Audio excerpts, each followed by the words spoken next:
స్వచ్ఛమైన నాణ్యమైన గౌదర్పార్ పూజా ఉత్పత్తులు www.gaudarpar.com ద్వారా ఆన్లైన్ లో ఆర్డర్ చేయండి. మీ ఇంటిని దేవాలయంగా మార్చుకోండి. హాయ్ హలో నమస్తే, welcome back to Suman TV.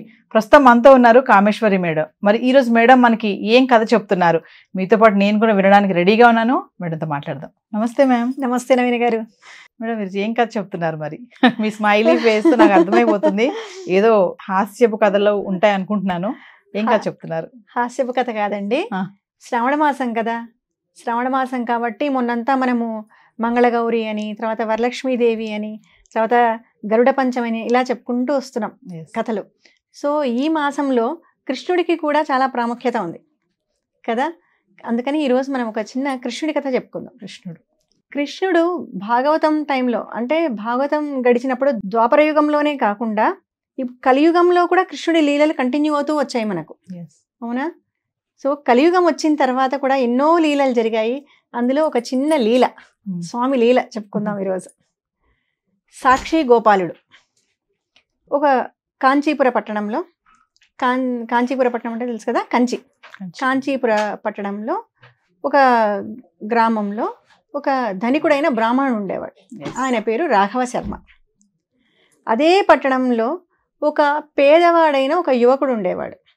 అతని పేరు మహేంద్ర.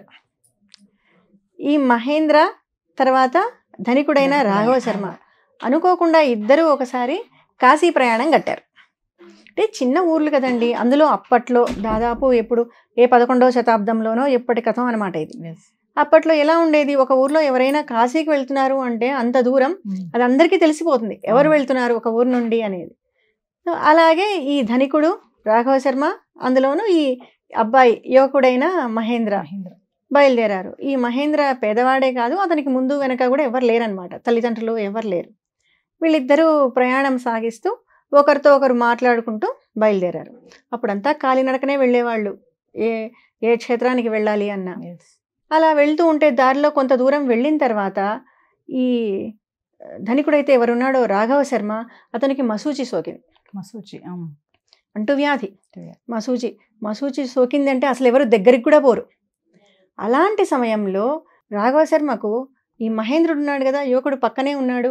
అతను అంత దూరం కలిసి ప్రయాణించినవాడు, అతన్ని వదిలి వెళ్ళిపోకుండా అతనితోనే ఉంటూ అతనికి సేవలు చేస్తూ అతన్ని చాలా బాగా చూసుకుంటాడు. కొద్ది రోజులు, ఒక 10-15 రోజులు గడిచేసరికి మెల్లిగా అతనికి నయం అవుతుంది. సరే మళ్ళీ ప్రయాణం కొనసాగిద్దాం అనుకుంటారు వీళ్ళిద్దరూ కలిసి. కానీ పాపం అన్ని రోజులు రోగాన బారిన పడ్డాడు కదా, బాగా వీక్ అయిపోతాడనమాట. వీక్ అయిపోయి నడవలేకపోతే ఈ అబ్బాయి భుజాన వేసుకొని మరీ నడుస్తాడు అతన్ని. అలాగే కష్టపడుతూ కాశీ చేరతారు. కాశీ చేరి విశ్వేశ్వరుణ్ణి దర్శించుకొని అక్కడంతా చూసుకున్న తర్వాత అక్కడ గంగలో స్నానం చేస్తాడు. గంగలో స్నానం చేయగానే ఈయనకు మళ్ళీ ఎనర్జీ కూడా వచ్చేస్తుంది. ఎవరికి? రాఘవ శర్మకు ఎనర్జీ వచ్చేసి అక్కడ నుంచి ఇద్దరికి ఒక కామనాలిటీ ఉందన్నమాట ఇక్కడ. ఏంటి అంటే ఇద్దరు కృష్ణ భక్తులే. ఎవరు? రాఘవ శర్మ, మహేంద్రుడు ఇద్దరు కృష్ణ భక్తులు. సో వీళ్ళు ఏమనుకుంటారు, మధురకు వెళ్దాము, వెళ్ళి అక్కడ కృష్ణుని దర్శించుకుందాము అనుకుంటారు. సరే అనుకొని మళ్ళీ ఇద్దరు అక్కడి నుంచి మధురకు వెళ్తారు. మధురకు వెళ్ళి అక్కడ కృష్ణుని చూడగానే ఈ రాఘవ శర్మకు సంతోషం అసలు ఇలా అంటే ఉప్పొంగిపోతుంది అనమాట. ఎంతటి సంతోషం అది అంటే ఆయన అనుకుంటాడు, నేను ఈరోజు కృష్ణుని దర్శించుకుంటున్నాను అంటే దీనికి కారణం ఎవరు? మహేంద్రుడు కనుక నాకు సేవ చేసి ఉండకపోతే, అతను నన్ను వదిలేసి వెళ్ళిపోయింటే ఈరోజు నేను బతికుండేవాడినే కాదు. ఈరోజు నాకు ఈ కృష్ణుని దర్శన భాగ్యం దొరికింది అంటే దీనికి కారణం మహేంద్రుడు అనే ఒక ఆనందం, ఒక పట్టలేని ఆనందంతో అతను వెంటనే మహేంద్రుడిని పిలిచి, నా ఈ సంతోషానికి కారణం నువ్వే, నాకు ఇంత భాగ్యం కలిగిందంటే దీనికి నువ్వే కారణం. కాబట్టి మనము తిరిగి మన కాంచీపుర పట్టణం చేరగానే నీకు నా కూతుర్నిచ్చి వివాహం చేస్తాను, అలాగే నా యావదాస్తి నీకు రాసిచ్చేస్తాను అంటాడు. అది వినగానే వెంటనే ఈ మహేంద్రుడు, అయ్యో స్వామి ఎందుకు అంత మాట అంటారు, మీరు ఇద్దరము కలిసి వచ్చాము, మీకు ఆరోగ్యం బాగలేకపోతే నేను చూసుకున్నాను అంతే తప్ప అక్కడ నేను చేసిన ఘనకార్యం ఏమీ లేదు, అందులో నా గొప్ప ఏమీ లేదు అని అంటాడు.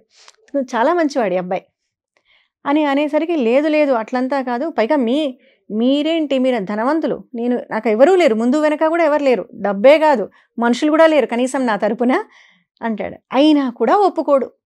ఆయన సంతోషం అంత దీంట్లో ఉంటుంది అనమాట. ఎంత సంతోషం అంటే లేదు అంటే లేదు, నేను ఇప్పుడే చెప్తున్నాను చూడు, మనకు సాక్ష్యం ఎవరంటే ఈ గోపాలుడే, కృష్ణుని ముందరే చెప్తున్నాను నేను ఖచ్చితంగా నీకు నా కూతురునిచ్చి పెళ్లి చేస్తాను, నా యావదాస్తి నీకు ఇచ్చేస్తాను అంటాడు. సరే, ఇంకా ఆయన అంతగా చెప్తుంటే అందులో దేవుడి మీద సాక్ష్యం చెప్పేసరికి ఈ అబ్బాయి కృష్ణుని భక్తుడు కదా ఆల్రెడీ, వెంటనే ఒప్పేసుకొని సరే అని నమస్కారం చేసుకొని చాలా సంతోషంగా తిరుగు ప్రయాణం బట్టి ఇద్దరు ఊరు చేరుకుంటారు. ఊరు చేరుకున్న తర్వాత వెంటనే మానవ బుద్ధి అంతే కదా, రాఘవ శర్మ ఇంటికి చేరగానే ఆలోచిస్తాడు, ఇదేంటి, నేను వాడికి నా కూతుర్ని ఇవ్వడం ఏంటి, నా ఆస్తిని ఇవ్వడం ఏంటి, సరే చేస్తే చేశాడు సహాయము, అలాంటి వాడికి నా కూతుర్ని ఎందుకు ఇస్తాను అని అనుకొని, సరే వాడికి ఎట్లా ఎవరు లేరు తిరిగి అడగడానికి నన్ను అని సైలెంట్ అయిపోదాం, అనవసరంగా ఎందుకు దీన్ని ముందుకు తీసుకెళ్ళడం అని ఏం మాట్లాడకుండా ఉండిపోతాడు. కొద్ది రోజులు గడుస్తుంది. ఈ అబ్బాయి మహేంద్ర ఆలోచన మొదలు పెడతాడు, ఇదేంటి, ప్రామిస్ చేశాడు నాకు అక్కడ, అందులోనూ గోపాలుడి ముందర ప్రామిస్ చేశాడు, అయ్యో అది నిలబెట్టుకోకుంటే ఎట్లయినా ఆయనకు చాలా పాపం కలుగుతుంది కదా అని ఈ అబ్బాయి ఆలోచించడం స్టార్ట్ చేస్తాడు. అంటే అక్కడ తనకు కూతుర్ని ఇవ్వలేదు, ఆస్తిని ఇవ్వలేదని బాధ కాదు, గోపాలి ముందర ప్రామిస్ చేశాడు కదా, గోపాలుడితో ప్రామిస్ చేస్తే ఖచ్చితంగా తీర్చుకోవాలి, సరే వెళ్ళి అడుగుదాం దాందేముంది అని చెప్పి ఆయన ఇంటికి వెళ్తే ఆయన చాలా తక్కువ చేసి మాట్లాడతాడు. పోరా, నీకెవరు నా కూతురునిచ్చేది, అసలు ఏం చూసుకొని నీకెంత ధైర్యం అసలు నా దగ్గరికి వచ్చి అడగటానికి నువ్వు అని చెప్తాడు. అని చెప్తే సరే బాధపడుతూ వెనక్కి వచ్చేస్తాడు, ఏమీ అనడు. కానీ ఈ అబ్బాయికి బాధ, అయ్యో చాలా మంచివాడు ఆయన, కానీ ఆయన చిన్న తప్పు చేస్తున్నాడు, మాట నిలబెట్టుకోకపోతే ఆయనకి పాపం తగులుతుంది, కాబట్టి ఎవరైనా ఈయనకన్నా పెద్దవాళ్ళ దగ్గరికి వెళ్ళి చెప్తే అప్పుడు ప్రాబ్లం సాల్వ్ అవుతుంది అని ఆ కాంచీపుర పట్టణాన్ని పాలించే రాజు దగ్గరికి వెళ్తాడు. మహారాజుకు వెళ్ళి విన్నయిస్తాడు, స్వామి ప్రభు చూడండి, ఇలా ఈయన మాట ఇచ్చాడు, నాకు మాట తప్పాడు అని చెప్తాడు. అనగానే అతన్ని కూడా పిలిపిస్తే అతను ఒప్పుకోడు, లేదు నేనేం అట్లంతా మాట ఇవ్వలేదు అని చెప్తాడు. అప్పుడు ఈ రాజు కూడా ఆలోచిస్తాడు, అవును వీడు ధనికుడు, వీడేమో పేదవాడు, వీడికి ఇంత పెద్ద మాట ఎందుకు ఇస్తాడు, ఆస్తి ఇస్తాను బిడ్డని ఇస్తానని, ఇదేదో కరెక్ట్గా లేదు అని రాజు ఏం చేస్తాడంటే, మీ ఇద్దరి సంభాషణ జరిగినప్పుడు మీకు ఎవరైనా సాక్ష్యం ఉన్నారా అక్కడ అని అడుగుతారు. ఎవరు లేరు అంటారు. అవునా, ఎవరు లేరా ఆలోచించుకోండి అంటాడు.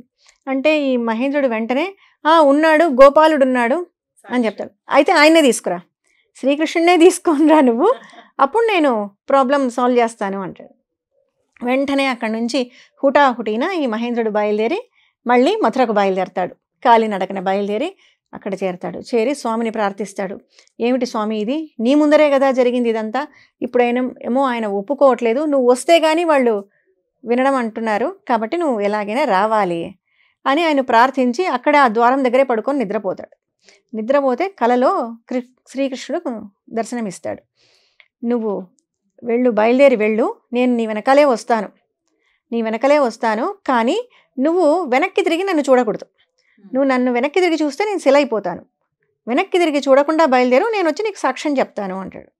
పొద్దున్న లేచి స్వామికి నమస్కారం చేసుకొని ఆ కలలో వచ్చిన విధంగానే ఈ అబ్బాయి నమస్కరించుకొని స్వామి మీద నమ్మకంతో బయలుదేరతాడు. కాలినడకన బయలుదేరుతూ ఉంటే వెనకల గజ్జల సౌండ్ వస్తూ ఉంటుంది. స్వామి నా వెనకల వస్తున్నాడు, శ్రీకృష్ణుడు నా వెనకల వస్తున్నాడని చాలా ఆనందపడిపోతూ నడుస్తూ ఉంటాడు. ఇంకా పట్టణానికి చేరుతున్నారు, కొద్ది దూరంలో ఉన్నారు అనగానే ఇక్కడ కూడా మళ్ళీ మనిషే, చూసారా, మనిషి మనసు చాలా చంచలమైంది, మారిపోతూ ఉంటుంది అటు ఇటుగా. అక్కడికి రాగానే కొంచెం గర్వం వస్తుంది అబ్బాయిలో కొద్దిగా, అబ్బా శ్రీకృష్ణుడు అంతటి వాడే నా వెనకలు నడిచి వస్తున్నాడు నాకు సాక్ష్యం చెప్పడానికి అని ఆ ఆనందంలో వెంటనే వెనక్కి తిరిగి చూస్తాడు. వెనక్కి తిరిగి చూడగానే స్వామి శిలైపోతాడు. స్వామి అయ్యో శిలైపోయావా అని ఏం చేస్తాడు, ఇంకా ఏమీ చేయలేక పరిగెట్టుకుంటూ రాజ్యానికి వెళ్ళి రాజుకు చెప్తాడు. అవునా, కృష్ణుడు నీ వెంట వచ్చాడా, ఏమిటి ప్రూఫ్ అని అడుగుతారు. సాక్ష్యం ఏంటంటే అక్కడే ఉన్నాడు ఆయన, శిలైపోయి రండి అంటే అందరూ ఊరి జనము, రాజు, తర్వాత ఈ రాఘవ శర్మ అందరూ వచ్చేస్తారు అక్కడికి వచ్చి చూడగానే కృష్ణుడు విగ్రహం అయిపోయి ఉంటాడు. వెంటనే ఆ విగ్రహంలో నుంచి వాళ్ళకి శబ్దం వినపడుతుంది, ఇదంతా జరిగింది నిజమే, రాఘవ శర్మ అతనికి మాట ఇచ్చాడు, తన కూతుర్ని మొత్తం తన యావదాస్తిని ఇస్తానని, దీనికి సాక్ష్యం నేనే అని చెప్తాడు. అది వినగానే అందరికి ఆశ్చర్యము, ఆనందము, ఇంకా పట్టలేని ఆనందం కలుగుతుందన్నమాట. వెంటనే ఈయన రాఘవ శర్మ కూడా అంటే ఏదో రాజు చెప్పాడు తన బిడ్డని ఇవ్వాలి అనేది కాకుండా మనస్ఫూర్తిగా అనమాట, అంటే నా అల్లుడు స్వయాన భగవంతుడినే ప్రసన్నం చేసుకొని తెచ్చినాడు, అంతటి భక్తుడు నాకు అల్లుడుగా రావడం నా అదృష్టం అని తలచి వెంటనే చాలా సంతోషంగా కూతుర్నిచ్చి పెళ్లి చేసి తన ఆస్తిని కూడా ఆ అబ్బాయికి అప్పగిస్తాడు. ఈయన అప్పటి నుంచి ఆయన సాక్షి గోపాలుడిగా పేరు పొందినాడు అక్కడ. ఇదేమవుతుంది, ఈ స్టోరీ అంతా జరిగి ఇదంతా దక్షిణ భారతంలో జరిగింది, ఇదంతా ఉత్తర భారతానికి కూడా పాకుతుంది అనమాట మొత్తం ఈ స్టోరీ అంతా. అక్కడ తెలిసిన తర్వాత అక్కడ ఒరిస్సాలో పూరి ఉంది, పూరిలో జగన్నాథుడు ఉన్నాడు ఆల్రెడీ, అక్కడ కృష్ణుడు జగన్నాథుడి రూపంలో ఉన్నాడు.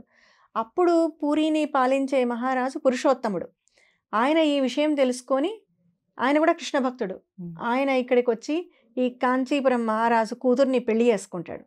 పెళ్లి చేసుకొని తర్వాత మామను గిఫ్ట్ అడుగుతాడనమాట, నాకు ఆ కృష్ణుడు కావాలి ఇమ్మని. అంటే ఆయన అల్లుడు అడిగిన మొదటి కోరికగా ఆ కృష్ణుడిని ఆయనకి ఇస్తాడు. ఆ కృష్ణుడు తీసుకొని వెళ్తూ ఆయనకు కూడా ఆల్రెడీ జగన్నాథుడు ఉన్నాడు కదా పూరిలో అని చెప్పి, పూరికి వెళ్లే ముందు ఈ భువనేశ్వర్ వెళ్ళే దారిలో అనమాట, అక్కడ ఈ కృష్ణుని విగ్రహాన్ని ప్రతిష్టాపించి ఆయనకు అక్కడ గుడి నిర్మాణం కూడా చేశాడు. అందుకే అక్కడ వెళ్ళే వాళ్ళందరూ ముందు సాక్షి గోపాలుడిని దర్శనం చేసుకొని అక్కడి నుంచి జగన్నాథుడి దర్శనం చేసుకుంటుంటారు. సాక్షి గోపాలుని కథ అది. Madam, thank you. ఓకే, నమస్తే.